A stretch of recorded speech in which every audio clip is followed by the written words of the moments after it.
Pernahkah Anda mengikuti sebuah presentasi, entah itu pelatihan publik, dosen yang mengajar dalam kelas, atau Anda ikut sebuah webinar di mana presenternya menayangkan satu slide yang isinya tulisan semua dari bagian atas sampai bagian bawah slide. Parahnya lagi, si presenter tidak menjelaskan apa isi slide-nya, tapi justru membaca setiap kalimat yang ada di dalam slide itu. Apa yang Anda rasakan mengikuti sebuah presentasi seperti itu? Ya, pasti bosan, boring, mengantuk, atau menggerutu dalam hati.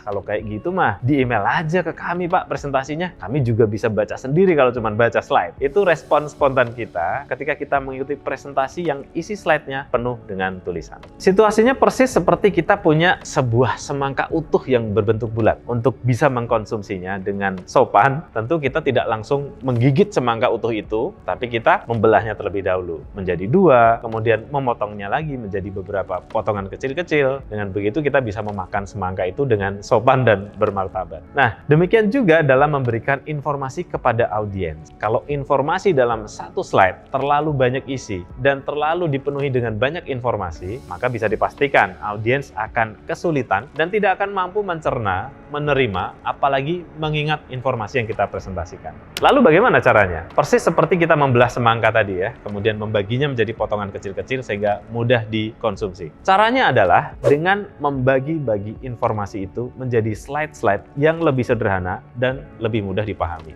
Nah, kami lecturer di BPJS Ketenagakerjaan menemukan sebuah kaidah dalam penyederhanaan konten slide presentasi. Sebagaimana yang kita ketahui, ketika kita mempresentasikan sebuah slide, dalam satu slide itu pasti terkandung banyak sekali informasi. Tapi nggak mungkin bagi kita untuk menuliskannya atau menuangkannya ke dalam hanya satu slide. Maka yang kita lakukan adalah melakukan penyederhanaan konten. Caranya, informasi dalam satu slide yang masih berparagraf-paragraf itu kita baca dulu, kita pahami. Kemudian kita sederhanakan dari paragraf menjadi kalimat atau beberapa kalimat. Kalau masih bisa, sederhanakan lagi kalimat-kalimat itu menjadi kata atau beberapa kata. Kalau masih bisa, sederhanakan lagi sampai menjadi angka. Angka adalah level penyederhanaan paling tinggi dalam kaidah penyederhanaan konten. Tapi dia memiliki satu syarat mutlak. Apa itu? Betul, kuasai kontennya. Akan mustahil bagi kita untuk melakukan penyederhanaan konten jika kita tidak menguasai kontennya. Jadi, kalau saat ini slide Anda masih penuh dengan teks dari atas sampai bawah, lakukan kaidah penyederhanaan konten ini agar mudah diingat audiens dan yang paling penting tidak membuat audiens Anda mengantuk.